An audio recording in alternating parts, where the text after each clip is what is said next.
পাঠশালা Bangla YouTube চ্যানেলে তোমাদের স্বাগত জানাই। আজ ক্লাস 11-এর প্রথম সেমিস্টারের প্রথম গল্প, লেখক বিভূতিভূষণ বন্দ্যোপাধ্যায়ের পুঁই মাছা। এই গল্পের সম্পূর্ণ ভিডিও প্রায় 1 ঘন্টার ওপর, 1 ঘন্টা 15 মিনিটের একটা ভিডিও আমি চ্যানেলে আপলোড করে দিয়েছি। সেই ভিডিওটা তোমরা বিস্তারিত আলোচনা রয়েছে, সেই ভিডিওটা তোমরা দেখে নিতে পারো। আর এই ভিডিওতে, বর্তমান ভিডিওতে আমি এই গল্প থেকে কিছু এমসিকিউ, 25 খানা এমসিকিউ যেগুলো পরীক্ষায় আসার সম্ভাবনা আছে, সেই এমসিকিউ তোমরা গল্পটা পড়ে সেই এমসিকিউ তোমরা সলভ করতে পারো। তারপরে মিলিয়ে নেবে ডেসক্রিপশনের উত্তর থেকে যে তোমরা কতগুলো প্রশ্নের সঠিক উত্তর করতে পারলে, তোমাদের স্কোর কত হলো। তার জন্য এই এমসিকিউ মক টেস্টটা তোমাদের জন্য আমি আয়োজন করেছি। প্রথম প্রশ্ন, অন্নপূর্ণার কথা মতো খেন্তির বয়স হয়েছিল কত?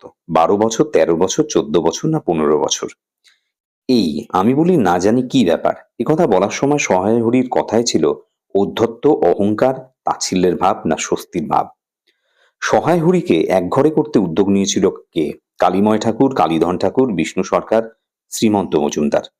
সহায় হরির মনে ভীতির সঞ্চার হয়েছিল স্ত্রীর ক্রোধের কারণে, স্ত্রীর অতিরিক্ত রকমের শান্ত সুরে, প্রাকৃতিক দুর্যোগের কারণে না খেন্তির সন্তান না পাওয়ায়? খেন্তির চেহারা ছিল শীর্ণকায়, গোলগাল, খর্বাকৃতি, দোহারা। অন্নপূর্ণা পুঁইশাকের বোঝা ফেলে দিতে বলেছিলেন কিরকির পুকুরের ধারে, বাড়ির বাইরে, আবর্জনা স্তূপে না রায়বাবুদের বাড়িতে?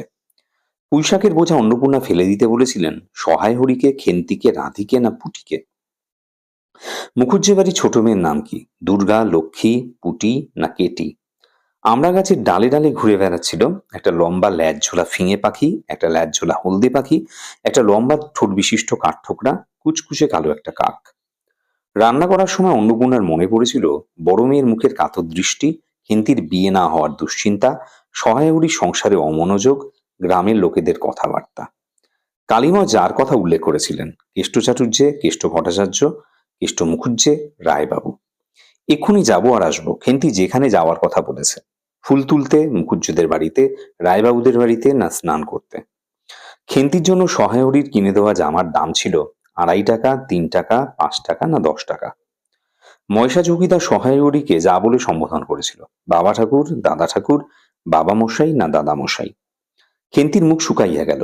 যে কারণে? মায়ের ডাক শুনে, বাবার কথা শুনে, জঙ্গলের অন্ধকারে না বাড়িতে কেউ না থাকায়?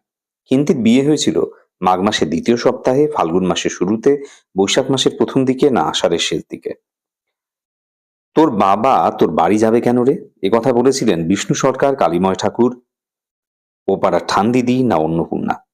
ঘরের দাওয়ায় বসে সহায় হরি কথা বলছিল যে প্রতিবেশীর সঙ্গে, তার নাম বিষ্ণু সরকার, তারক খুড়ো, কালীময় না কেষ্ট মুখুজ্জে? খেন্তির বিয়ের ঘটকালি করেছিল পাঁচু ঠাক ঘটক, এক দূর সম্পর্কের আত্মীয়, রামেশ্বর ঘটক, গ্রামের কালীময় মুখার্জি। জ্যোৎস্নার আলোয় বাড়ির পিছনের বনে আওয়াজ করছিল একটি শেয়াল, একটি কাঠঠোকরা পাখি, হুতম পেঁচা না ময়না? সহায় হরির হিসেব মতো খেন্তির শ্বশুরবাড়িতে পুজোর তত্ত্বে খরচ ছিল 20 টাকা, 30 টাকা, 50 টাকা না 100 টাকা? খেন্তির বিয়েতে বরপণ বাকি ছিল 100 টাকা, 250 টাকা, 300 টাকা না 1000 টাকা? পুঁইমাচা গল্পে সহায় হরি চাটুর্যের ছোট মেয়ের নাম কি? রাধি, খেন্তি, পুটি না দুর্গা? পুঁইমাচা গল্পটি প্রথম প্রকাশিত হয়েছিল কোন পত্রিকায়? সবুজপত্র, প্রবাসী, বিচিত্রা, ভারতী? পুঁইমাচা গল্পে সহায় হরি চাটুর্যের মেজ মেয়ের নাম কি? খেন্তি, পুটি, রাধি না দুর্গা? এই ছিল 25টা প্রশ্নের এমসিকিউ মক টেস্ট। স্কোর কত হলো সেটা অবশ্যই কমেন্ট বক্সে জানিও। শেষ পর্যন্ত ভিডিওটা দেখার জন্য অসংখ্য ধন্যবাদ।